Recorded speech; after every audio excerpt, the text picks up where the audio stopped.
começo de ano, nós ajudamos uma creche que tem uma média de 60 crianças que fazem parte dela. Essa creche é de outra casa espírita chamada Casa de Maria. E no começo do ano nós pedimos material escolar para ajudar lá junto com aquelas crianças carentes que vêm de famílias sem muita condição. Aí eu vou deixar fixado lá atrás no quadro de aviso a quantidade de itens que elas pedem que vocês, se puderem de alguma forma, cooperem.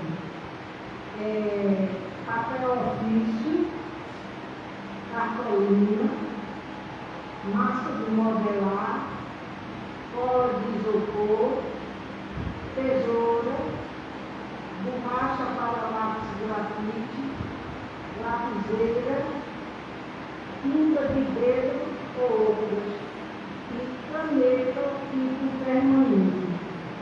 Não é obrigado a vocês trazerem essa lista completa, mas vocês podem pegar alguns itens que já tem afixado ali no quadro e trazer para cá para cooperar. Agora, quer ver caderno? Ela não pediu caderno, não? Pediu não.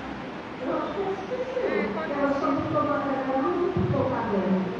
Depois você vai para ela, viu?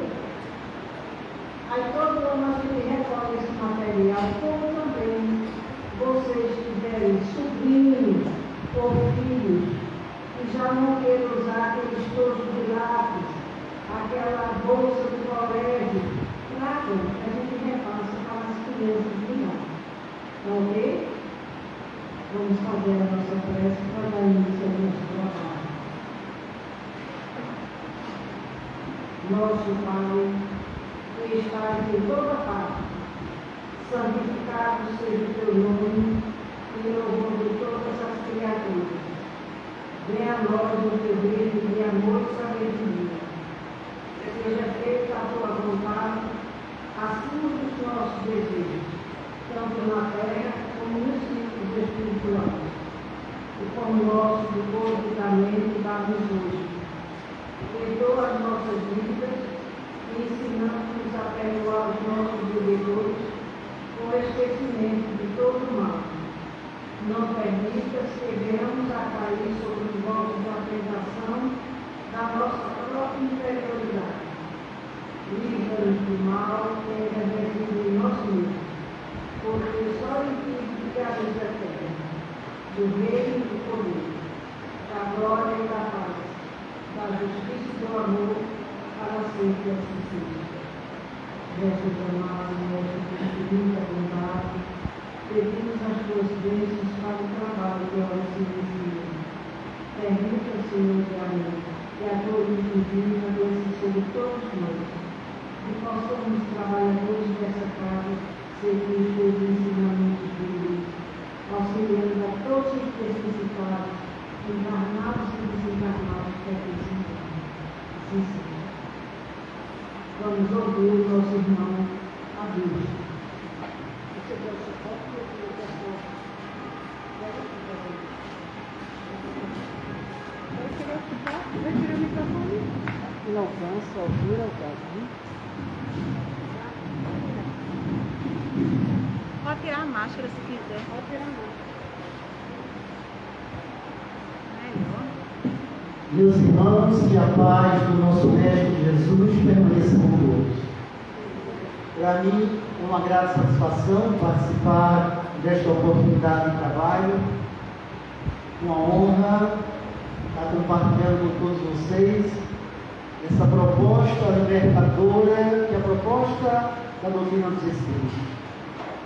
O tema que nós vamos trabalhar hoje é um tema muito grave, onde se tornou um problema de saúde pública, mas nós vamos fazer uma abordagem onde, nestas reflexões, vamos perceber não simplesmente os sintomas, mas poder entender as causas profundas que muitas das vezes nós não cogitamos atirando a primeira pedra, condenando, quando na verdade é verdadeiramente uma enfermidade na vida de muitas pessoas. O tema é o alcoolismo, seus efeitos na sociedade e no espírito mortal. Vamos pensar da seguinte forma: antes de nós mergulharmos na carne, foi feito todo um planejamento a nível espiritual, uma programação no objetivo de podermos alcançar a proposta estabelecida pelo nosso Pai Deus Todo-Poderoso, que é a nossa evolução. Diante disso, nós, como espíritos imortais, que vivemos antes do berço, e que muitos estudiosos da matéria não compreendem, mas que nós, como espíritas, sabemos dessa realidade espiritual. E foi de lá que nós viemos, e não com o propósito simplesmente de usufruir dos prazeres terrenos, exaurindo as energias nos abusos de diversos matrizes. Nós temos uma proposta de vida, de trabalho e de evolução. Então, as diversas colônias que existem é feito dentro daquela proposta de ajudar os filhos de Deus no seu processo de evolução. É muito importante que a gente saiba quem somos nós, quem sou eu. Então, a compreensão que nós temos da doutrina dos Espíritos, temos a certeza de que somos espíritos imortais. E Allan Kardec, quando indaga o que é o espírito, a resposta é o princípio inteligente do universo. Então a matéria é um instrumento que o espírito vai utilizar para a aquisição de experiências, para a conquista dos valores intelecto-morais. Quem sou eu? Nós somos espíritos. Tem uma imagem aí interessante, né? Onde no Ministério da Reencarnação,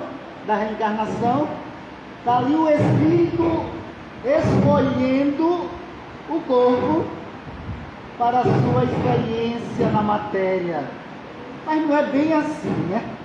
Porque no planejamento é analisado o mérito e o demérito, e André Luiz chama de sementes do destino, que foram as experiências que nós vivenciamos, e feito a análise fundamentado nas virtudes que nós adquirimos, nos defeitos e imperfeições que ainda possuímos, e é feito o planejamento para que a gente possa angariar novos valores na experiência que vamos desfrutar. O espermatozoide, quando ele dispara na trompa de Falópio e vai fecundar o óvulo de dado, a gente sabe que esses dois gametas, nessa junção, vai dar origem ao embrião, mas a gente não pode esquecer que existe o ser inteligente, o espírito, que os pais não criam. Os pais ajudam na formação do corpo, mas o espírito, ele existia antes da formação do corpo. E a gente não sabe, a princípio, quem é esse espírito que vai reencarnar, quais as experiências que ele já viveu, os vícios que ainda possui, a experiência que teve com álcool ou com outras drogas, porque o álcool, sendo uma droga legal, está presente na história da humanidade desde muito. Então nós tivemos experiências em outras encarnações, e daí a responsabilidade dos pais para com o trabalho educativo, com a proposta de poder estabelecer novos valores. E isso a gente sabe que é fundamental, é a família. O espírito que vai reencarnar, ele anela, ele deseja, na nova oportunidade, que seja amparado, que seja acolhido, que seja orientado, que seja direcionado no caminho do bem e da verdade. Mas o que é que eles muitas das vezes vão encontrar quando aqui chegam? A gente sabe que em todas as classes sociais não se tem preocupado com os valores morais. Na classe menos favorecida, as desestruturas que existem são fatos muito perturbadores e que as crianças que se apresentam nesse reduto doméstico, o campo é muito propício para o desenvolver das experiências com substâncias corrosivas, dentre eles o álcool. E muitas das vezes a iniciação começa dentro da própria família. Porque quando a gente observa que pais que molha a chupeta e já bota na boca da criança, não estaria ali iniciando, quando através do exemplo de bebidas alcoólicas dentro da própria residência, com os filhos ali participando e muitas das vezes indo buscar na geladeira para atender ao capricho daqueles que usam, na verdade ali está sendo um campo propício para o desenvolver das tendências perturbadoras que o espírito reencarnante se apresenta com a proposta de que os pais possam poldar e não estimular para o desenvolvimento das imperfeições que ele traz na intimidade do seu ser. Porque se encontra em estado latente, do 0 aos 7 anos, porque quando o espírito nasce, ali foi efetivada a reencarnação, mas ela não está completa.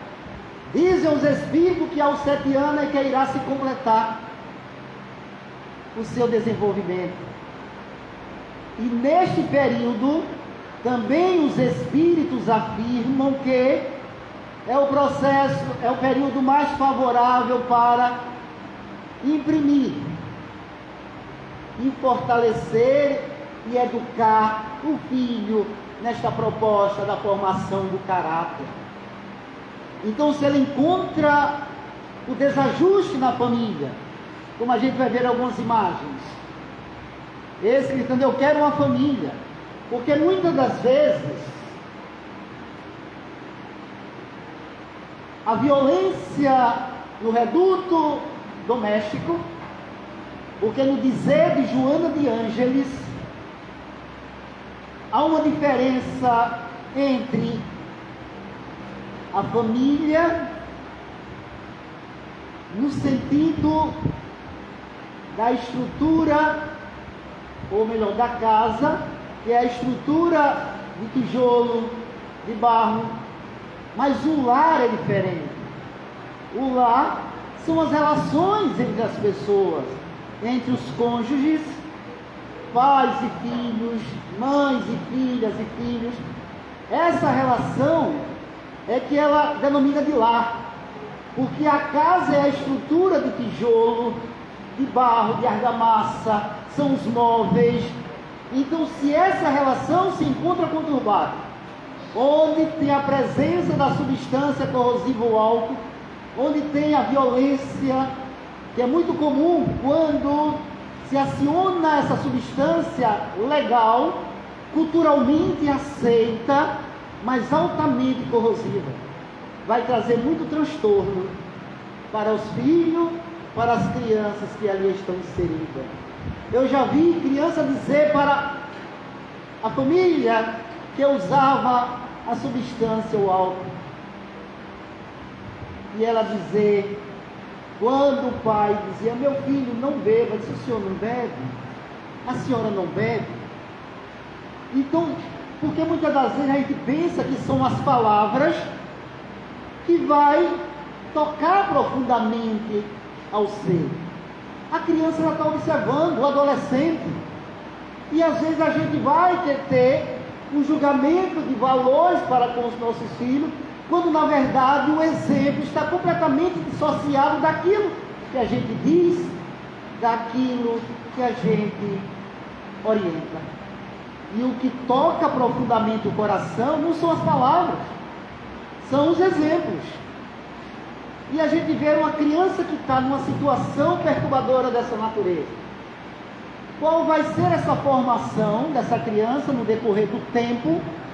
E eu digo isso porque eu trabalhei com crianças de rua, com crianças violentadas, com crianças praticamente abandonadas dentro da própria casa. E muitas das vezes eles não desenvolvem essa capacidade de sentimento, de afeto para com o outro, porque eles não receberam. Às vezes eles diziam assim, quando eu questionava: você viu a situação que aquele senhor, ele se encontrava, depois que você o assaltou? E ele: eu quero saber. E não quer saber mesmo, porque é essa a realidade deles. Uma filha minha tocou uma certa feita na cabeça desse menino e chamou de meu filho. Ele disse: meu filho é sua mãe. Olha o entendimento que eles têm. Qual foi a vivência? A gente perguntava: como é o nome do seu pai? Não conheci. E é muito comum hoje a gente ver a criança sendo simplesmente criada pela mãe, pela avó, e a ausência paterna. Uma adolescente envolvida com álcool, com drogas ilícitas, e no dia que ela foi apreendida, ela pode dizer para o delegado de polícia a seguinte forma: quem vem aqui é o meu pai, né? E o seu pai? Não, para ele saber que tem uma filha. Como um adolescente diz uma frase dessa, e queria que fosse o pai que fosse representá-la em uma delegacia, depois dos atos infracionais cometidos, porque era para ele saber que tinha uma filha. E eu dizia para ela: mas se seu pai nunca se preocupou com você, até hoje, você acha que nesse momento ele vem aqui? E ele não foi, eu já sabia. Quem foi se apresentar lá para representar foi a avó. E é isso que acontece.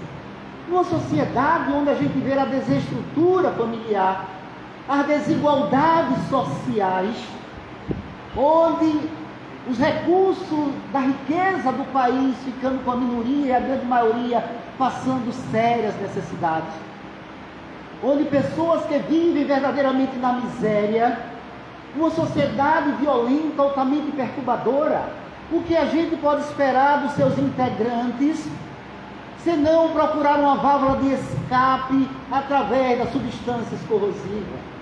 Nós não estamos falando aqui no sentido de condenar quem faz uso, de forma nenhuma. Ninguém pode atirar a primeira pedra. Nós estamos falando no sentido de uma reflexão, para que a gente veja que o que a gente observa na sociedade é um sintoma, mas ninguém, muitas das vezes, não reflete a respeito das causas profundas.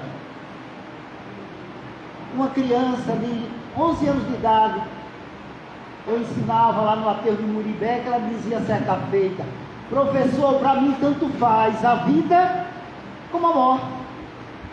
Tanto faz eu matar como aparecer morto aí na vala do lixo.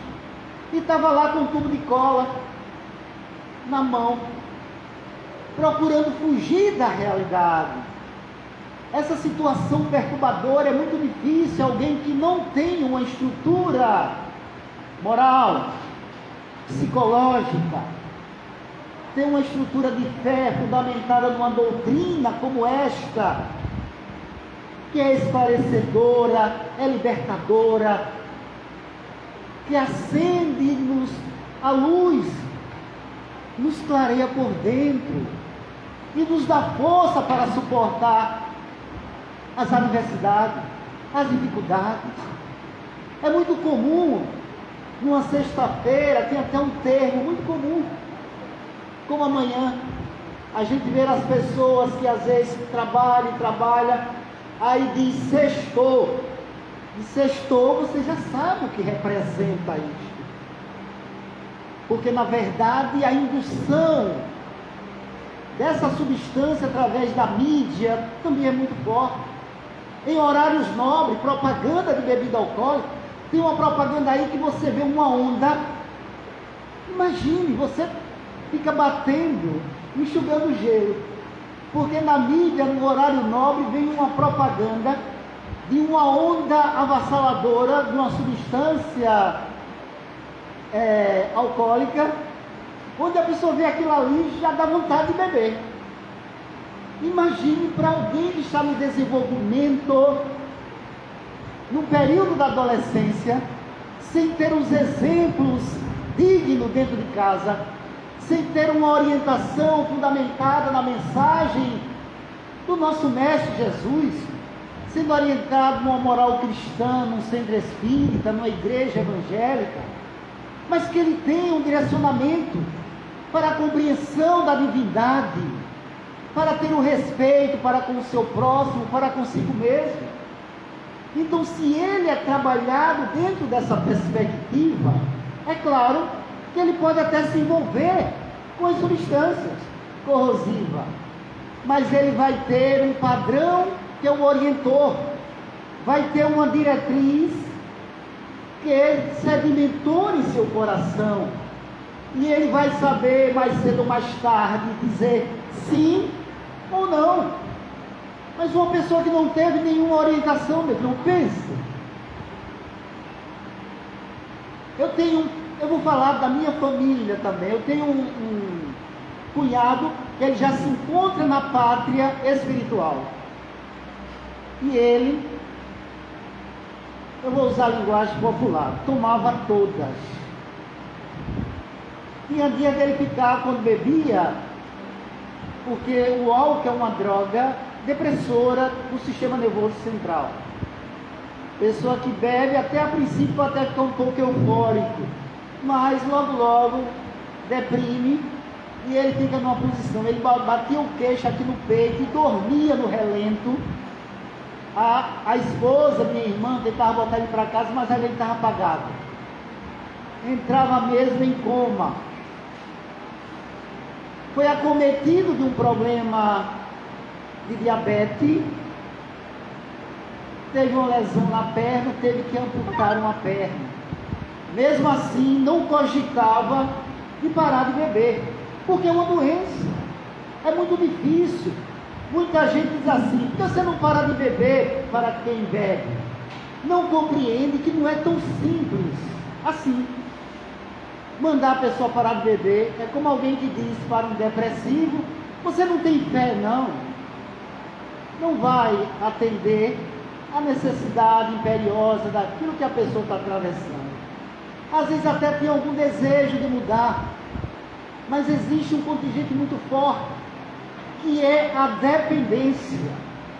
Porque para iniciar um gole, dois, daqui a pouco a pessoa vai tendo necessidade de aumentar,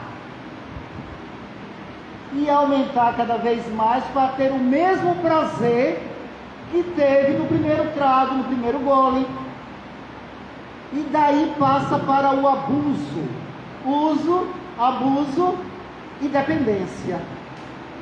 Quando adentra a dependência, porque no abuso já tem uma série de problemas com a família, com o trabalho, começa a perder, começa a chegar atrasado, porque começa a ter o foco único, o álcool. Mas tem pessoas que dizem assim, eu já ouvi muito: mas eu bebo há muito tempo e nunca tive nenhum problema social. Claro, mas cada espírito encarnado é uma individualidade, e cada um tem as suas características peculiares. Tem organismo que tem maior resistência, mas não vai deixar mais cedo ou mais tarde de adoecer. Outros, basta um gole, já se perturba. Então, pelas experiências do passado, pela questão também da família, não quer dizer que a hereditariedade seja determinante, mas tem uma influência também hereditária. A gente vê que tem filhos que às vezes seguem, tem esse contingente, segundo os estudiosos, Ele disse que tem um contingente. A gente não pode acreditar, nem deve, que ele é determinante. Porque meu pai era alcoólico, você também é alcoólico. E até mesmo aproveitando, já não se diz mais alcoólatra, porque é um termo que esse final dessa palavra quer dizer adoração. São os adoradores do álcool. Não condiz. Então a pessoa que é dependente chama agora de alcoólico. E o vício é o alcoolismo. Então, diante dessa realidade, a gente vê que pessoas têm maiores predisposições. E muita gente não sabe, os pesquisadores, os estudiosos, não sabem porque uns desenvolvem, outros não. Mas eu quero entrar também agora na questão de ordem espiritual. Deixa eu avançar, porque tem muitos slides e no instante o tempo passa. Na adolescência, já falei alguma coisa, é um problema também muito sério. Os jovens estão bebendo muito cedo. O contingente de adolescentes usuários de bebida alcoólica é muito grande. Agora vocês veem, existe uma lei que é proibido vender bebida alcoólica a adolescentes e a crianças. E onde é que ele encontra? Veja que tem a lei, mas não se cumpre. Quantos adolescentes? E olhe que o seu cérebro em desenvolvimento, os neurônios ainda no seu estágio de amadurecimento, e ele começa a fazer uso de substância alcoólica desde cedo. Porque o álcool, ele adentra a corrente sanguínea já desde o estômago. Então você veja que as mulheres também estão competindo muito com os homens, estão bebendo bonitinho, como diz o ditado. O que é que vale dizer? O organismo feminino também, a capacidade de metabolização, de transformação é menor. Segundo os médicos, eles dizem que a substância na mulher, para metabolizar o teu alcoólico, as substâncias corrosivas, é mais lento e é muito mais prejudicial no sexo feminino. Outros dizem que a pessoa que é mais gordinho tem maior resistência ao álcool. É algumas peculiaridades, mas sempre ele vai causar o dano que tem causado na sociedade. Porque a gente tem visto os acidentes no trânsito. É muito grande o índice de pessoas que morrem, que são presos agora, que é crime, a pessoa dirigir embriagado.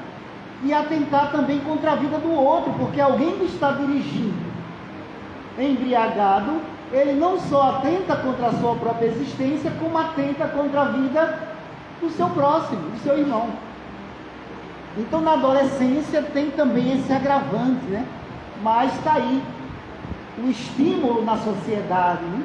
Causando tanto transtorno. Afinal de contas, o que é vício? Do latim vídeos, defeitos, falhas. São hábitos negativos, repetitivos, causadores de males ao próprio viciado e a pessoas a ele ligadas. Porque quando alguém adoece com o uso de substâncias corrosivas, quer seja legal ou ilegal, a família também adoece. A pessoa lidar com o usuário de crack, com o usuário de cocaína, de álcool, é muito difícil. Porque sofre muito também junto, querendo ajudar. E muitas das vezes é precisar, além do acolhimento, do amparo ao drogadito, ao alcoólico, é encaminhar para um tratamento psicológico. Tem o AA, né, que é uma instituição que tem ajudado muito na recuperação, mas ainda é muito difícil, porque a reincidência é muito grande. As pessoas tentam, daqui a pouco reincidem. É uma ida e vinda constante e muito sofrimento para os pais. Eu conversava com um amigo meu que ele era usuário de cocaína. E ele dizia: Adilson, quando eu me sento numa mesa para tomar uma cerveja, para tomar alguma bebida alcoólica, imediatamente me vem à mente a cocaína. Ele aí vai atrás da cocaína. E já fez várias tentativas para deixar de usar. A mãe sofria muito. Porque quem é esse pai, essa mãe que vê um filho seu seguindo por esses caminhos tortuosos da drogadição e vai poder dizer que está bem? Não está. Eu trago esses exemplos porque toca muito. Agora tem mães que são verdadeiras guerreiras e pais também. Eu me lembro de uma que o filho dela agredia verbalmente, embriagado, porque o índice de violência doméstica por pessoas que fazem uso do álcool é muito grande também. É a violência no trânsito, é a violência em casa. E ele dizia para ela: eu te odeio. E ela tratava com todo o amor, com todo o carinho. Ela dizia: mas eu te amo, meu filho. Eu tive a oportunidade de ver ela ser socorrida para um hospital, porque passando mal, a pressão alterada devido às angústias das agressões verbais desse filho. E ele, quando via ela passar assim, sendo socorrida, ele dizia: não morreu ainda não, viu? Vocês imaginam o que é isso? E ela ia, voltava, mas ela dizia: eu nunca vou desistir de você. É preciso ter muita fé e muito amor. Ela sabia que eram comprometidos do passado e que ela, a maior devedora, trazia na condição de filho para poder acolher e ajudar na sua edificação espiritual. Só esta doutrina consegue trazer essa luz para essa realidade, porque existe um outro contingente muito grave na questão do uso de substância alcoólica ou de substâncias corrosivas, que é o processo obsessivo. A obsessão também está muito presente, que os estudiosos da psicologia da matéria não compreendem. Aqueles que não aceitam, porque a psicologia transpessoal já entende que é a psicologia com alma. Ele sabe que existe, além da característica biológica, existe o espírito imortal. Vamos lá. Quase 3% da população brasileira acima de 15 anos são considerados alcoólicos. Representa mais de 4 milhões de pessoas. Imagine a quantidade de pessoas que utiliza de substâncias corrosivas. A Organização Mundial da Saúde. Você vai perdendo, sem perceber, vai perdendo o emprego, vai perdendo a dignidade, vai perdendo saúde, mas está tudo normal, porque o álcool tem um poder muito grande na sua vida. Às vezes você fala para algumas pessoas, da família mesmo, que a gente tem condições de dialogar, de falar das consequências. Ah, mas eu paro quando eu quiser. Quantas vezes a gente ouve isso? Eu não sou dependente não, mas bebe todos os dias. Como é que a pessoa não é dependente e não pode viver sem a substância corrosiva? E se deixar, se parar, sente alguns sintomas. Fica angustiado, fica nervoso. E aquele sintoma mais grave é quando tem o delírio tremens, começa a ter. Eu, na época que eu ainda corria atrás de bola, eu tinha um amigo meu que ele era dependente do álcool. Quando ele tinha um cheque para assinar, a mão dele ficava tremendo, ele não conseguia. Aí ele tomava uma dose de uísque, aí estabilizava e tomava. E ele não se achava que era dependente. Percebe? Vamos lá. Então eu já falei também, mas é algumas imagens que é muito forte, mas serve para ilustrar a violência doméstica. E os adolescentes geralmente fogem. Quando eles não se encontram, não se sentem acolhidos, é claro que lá fora ele vai encontrar uma série de fatores onde ele vai se achar na sua turma, no seu grupo, e ali é muito mais fácil de adentrar ao caminho da drogadição. É um trago, é a oferta de dá um trago na maconha, dá um trago na bebida alcoólica, então é só o primeiro trago. E o que o pessoal do AA diz que evite o primeiro gole. Aí a gente pode completar o primeiro trago e o primeiro tudo para que não adentre por esse caminho. Porque ninguém sabe o que pode acontecer mais adiante. Tem pessoas que não vai ter nenhum problema. Usa socialmente, né, mas não causa problema social a ninguém. Mas só vai causar a ele próprio. Como a gente vai ver mais adiante. Outra imagem também, os pais discutindo e a criança colocando as mãos. Como já fiz a introdução, a questão do álcool e da obsessão. Na obra Sexo e Destino, de André Luiz, só para ilustrar, tem um senhor que ele se senta, pega o seu jornal e começa a ler. Quem já leu a obra vai se lembrar. Adentra a sua residência duas entidades, espíritos completamente descaracterizados, devido à condição moral, as roupas rasgadas, completamente destrambelhados.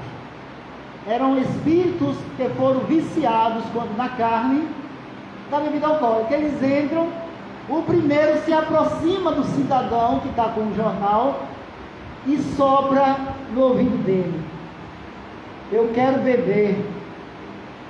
Ele ouve aquela voz, não como vocês estão me ouvindo, mas na acústica da alma. Ele olha para a adega, se levanta, bota uma dose e bebe. E volta. Se senta, pega o jornal e continua a ler. A outra entidade se aproxima dele, toca na garganta para dar mais sede e diz: eu também quero. Ele se levanta novamente, bota outra dose e bebe.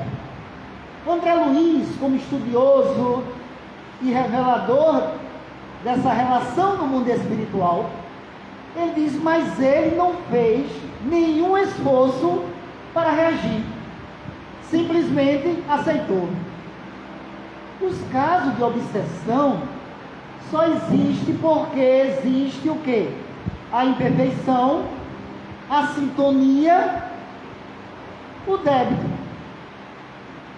Se ele reagisse através da oração, naquele momento ele sentindo a indução, a insinuação, porque a princípio é a insinuação, depois o assédio, a conexão mental, o domínio, aquelas etapas que Allan Kardec fala sobre a obsessão no livro dos médiuns.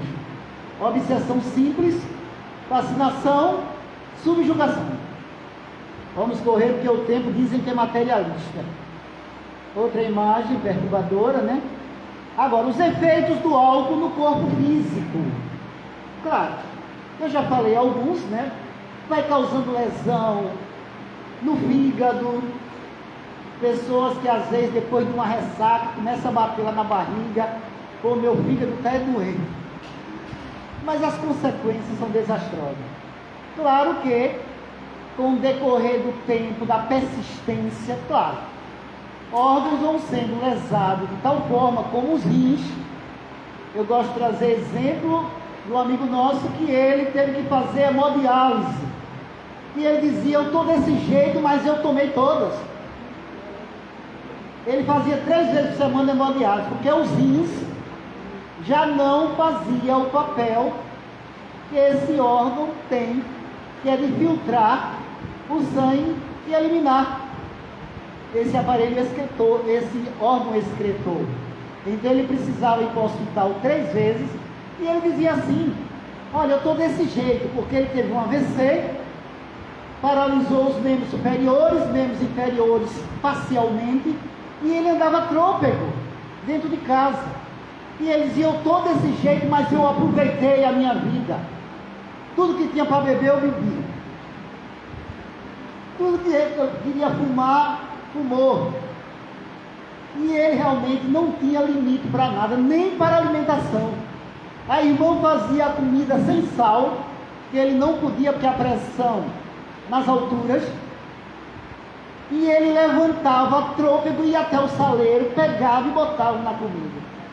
Aí a gente recorda Allan Kardec, quando no capítulo 5 ele disse, quantos sofrimentos poderiam ser evitados, se nós fôssemos mais ponderados, previdentes, tivesse disciplina, limites.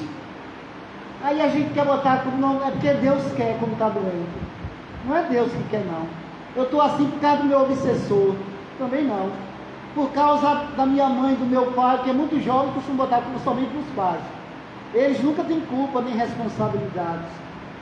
Então, todos nós estamos num barco que é preciso fazer uma reflexão profunda a respeito das questões perturbadoras que nós vivemos e fazer essa reflexão de mudança. Porque não adianta a gente saber e não aplicar em nossa vida para a nossa felicidade. Não é questão, mas eu vou deixar de tomar a minha cervejinha. Não estou dizendo para ninguém deixar, não. Cada um tem a sua liberdade. Mas que possa atentar para o abuso das coisas. A terra não é um cemitério onde todo mundo tem que viver triste, como se estivesse morto, de forma nenhuma. Mas podemos ter prazeres que não seja tão perturbador e tão atentatório ao nosso corpo e ao nosso psiquismo. O que se fala é isto: nós podemos ser felizes, porque não precisamos de ingerir tanta substância que atente contra a nossa própria integridade física. E nós vamos ver que nós chegamos do outro lado na condição de suicida, infelizmente. Vamos avançar. Efeito do álcool no perispírito. Isso os estudiosos da fisiologia não sabem. Porque quando a gente atinge o corpo físico, também causamos lesões no perispírito. E o perispírito é o envoltório que nós conservamos depois da morte. Deixamos o corpo físico que desce ao túmulo, mas o espírito continua com o seu envoltório perispiritual, que também tem células, tecidos, órgãos, sistemas, em outro padrão vibratório. E quem não se recorda de André Luiz, quando ele é recolhido em nosso lar, o trabalho dos espíritos para tirar aquelas lesões que estavam no seu perispírito, devido ao seu desajuste, desequilíbrio, o período que ele passou na região umbralina, com a descarga deletéria de tantas vibrações perturbadoras naquela região, além dos vícios que ele tinha do álcool e do tabagismo. Era um tanto colérico também, uma série de fatores que foi agravante quando ele chegou no plano espiritual. Vocês estão me ouvindo bem? Porque eu estou fazendo um esforço, dá a impressão que não está chegando lá, tá? Chegando. Vamos lá. Oi?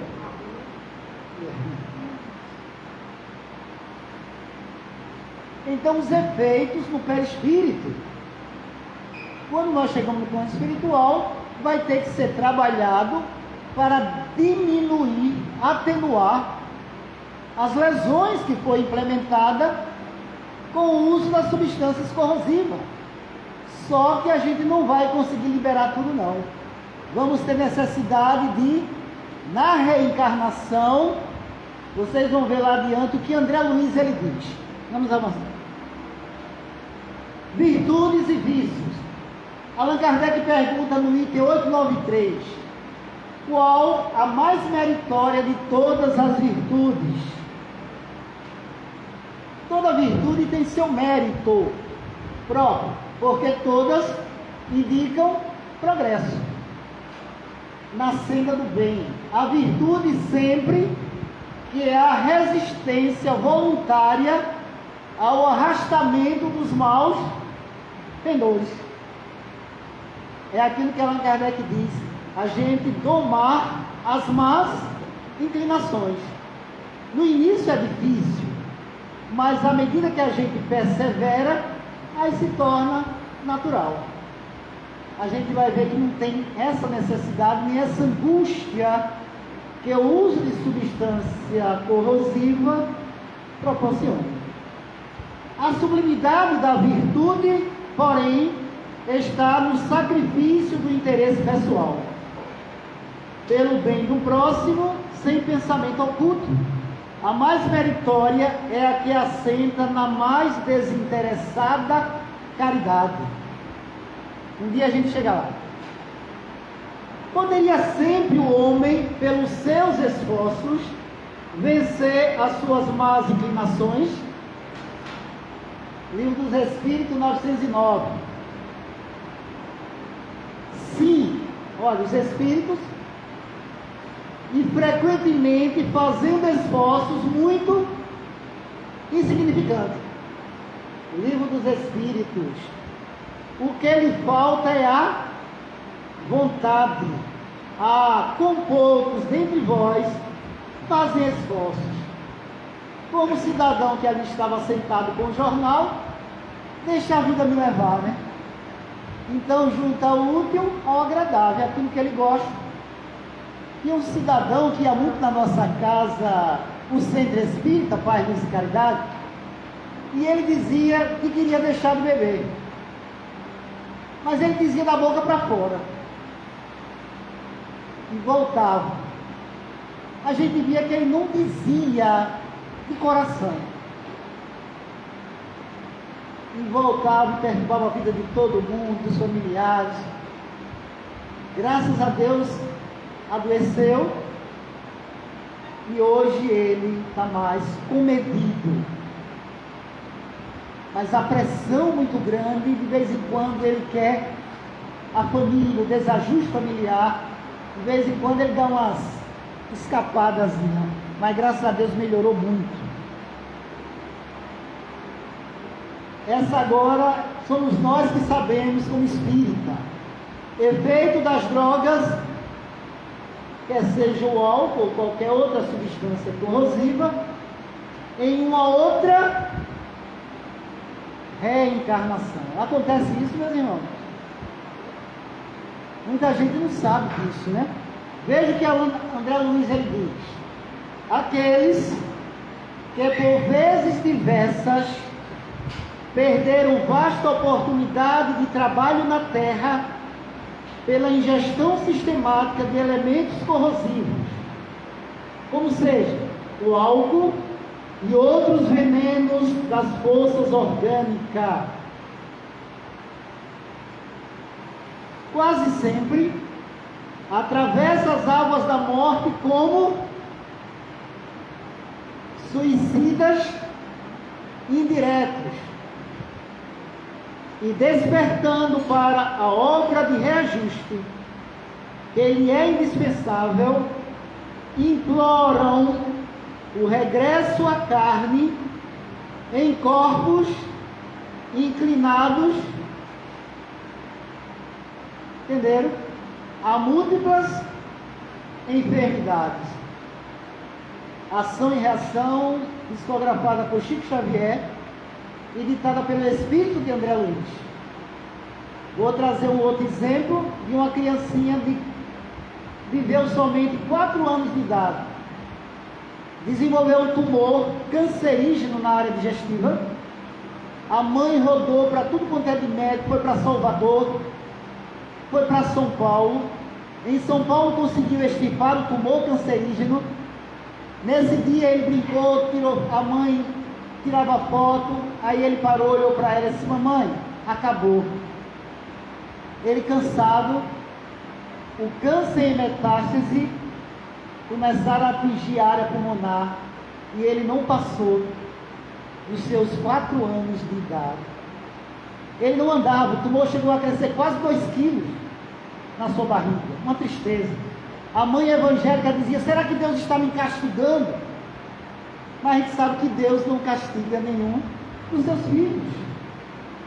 Eu disse: Deus te ama tanto que Ele deixava Ele mais tempo em seus braços. E ela hoje compreende a sua dor. Então, meus irmãos, ninguém pode malbaratar as oportunidades que Deus nos concede sem ter a reação necessária na colheita de frutos amargos. E lembremos que todos nós temos necessidade da luta que restaura todos que estamos aqui na terra. O objetivo que eu dissera no início da minha fala é de evolução, de crescimento moral, intelectual. E portanto em nós também existem os recursos medicamentosos para a libertação das enfermidades degenerativas. Se a gente, através dessa proposta de restauração daquilo que nós adulteramos, daquilo que nós perturbamos na nossa caminhada, daquilo que nós atentamos contra a nossa própria existência e a de terceiros, então precisamos hoje da luta que restaura, da luta que renova, porque estamos aqui nesse processo de transformação, de renovação, de deixar aquele homem, aquela mulher velha do passado e nos transformarmos em homens e mulheres renovados na proposta do amor cristão, assim como Jesus viveu intensamente. E precisamos da luta que aperfeiçoa. E mesmo a dor dos nossos erros nos ajuda no processo de aprendizagem. Se eu errei, foi aquilo que não deu certo na minha caminhada, mas eu posso tomar novas diretrizes que estabeleçam um campo harmônico de paz e de felicidade, e só na proposta fundamentada na mensagem apresentada por aquele que é a luz do mundo, que é o sal da terra. E ninguém poderá ser feliz afastado do seu exemplo de amor. Muita paz.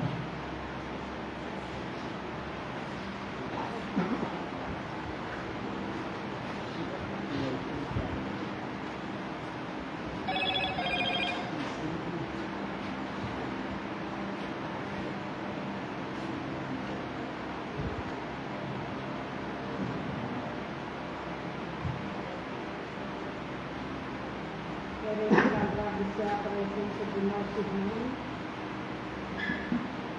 que abordou um tema tão difícil, mas que é a realidade de muitas vidas.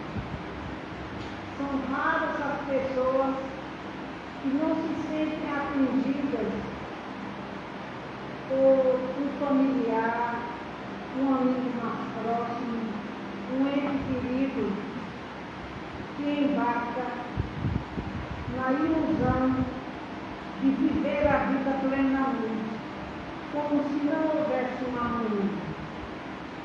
Na minha condição, eu tive um único irmão que veio a morrer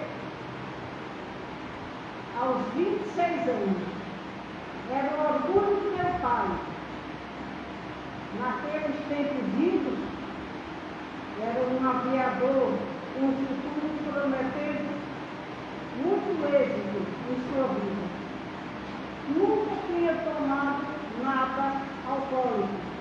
Casou, ganhou a independência. Com 23 anos começou a beber. O seu organismo fragilizado não aguentou muito. Aos 26 anos ele desfaleceu na rua para não mais se levantar. foi o esboço do meu pai. E assim nós sabemos de muitas histórias de mãe, pai, angustiados pelo caminho que o filho está enveredando. De companheiros desnorteados, ora pela companheira, ora pelo companheiro, que enveredam pelo caminho do vício. Filhos assustados, filhos com medo da reação dos pais, porque enquanto sob o efeito do álcool eles se transformam, alguns em verdadeiros monstros, outros em pessoas que perderam completamente a razão, o objetivo da sua personalidade. Quando estão sóbrios, são uns, quando bebem, são outros.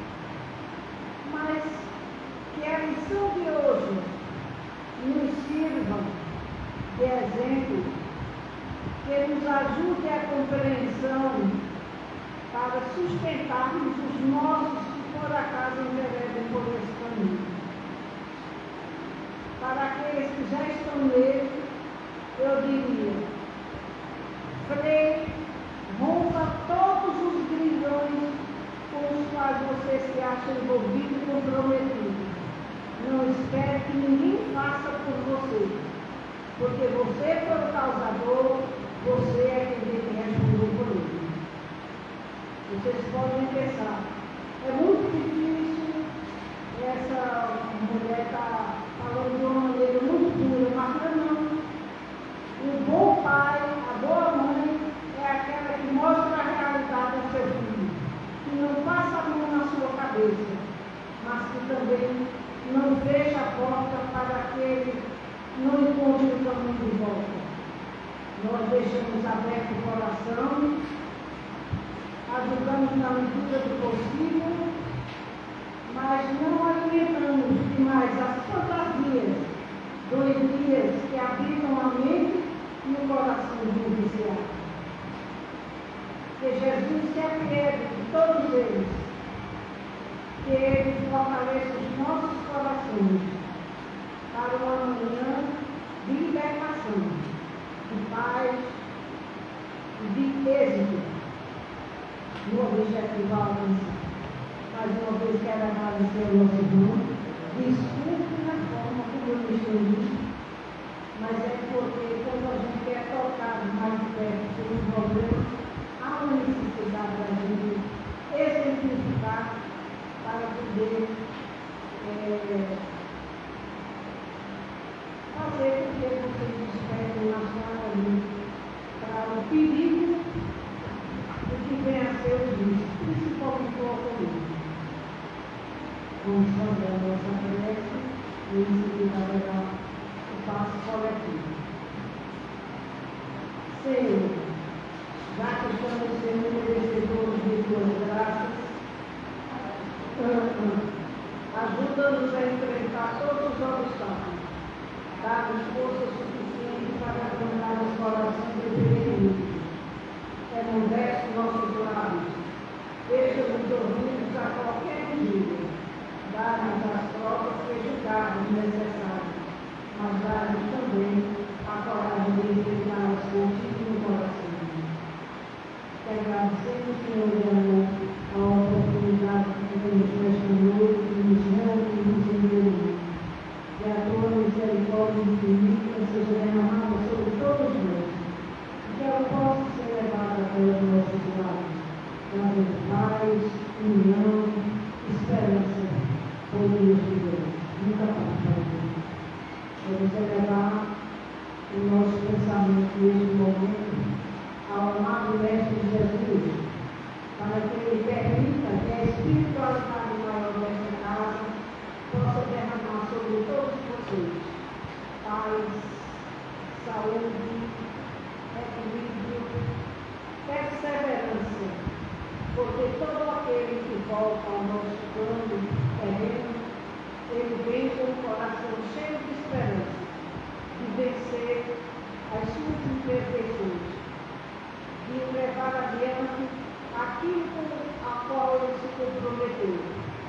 a paz, o equilíbrio, o amor e o perdão. Graças a Deus. Graças seja derramado aqui sobre todos que aqui se encontram.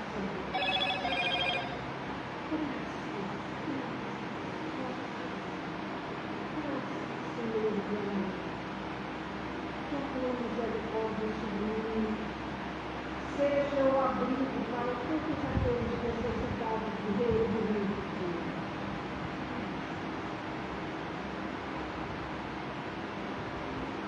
Vamos tomar a nossa vida, vocês podem, eu queria dizer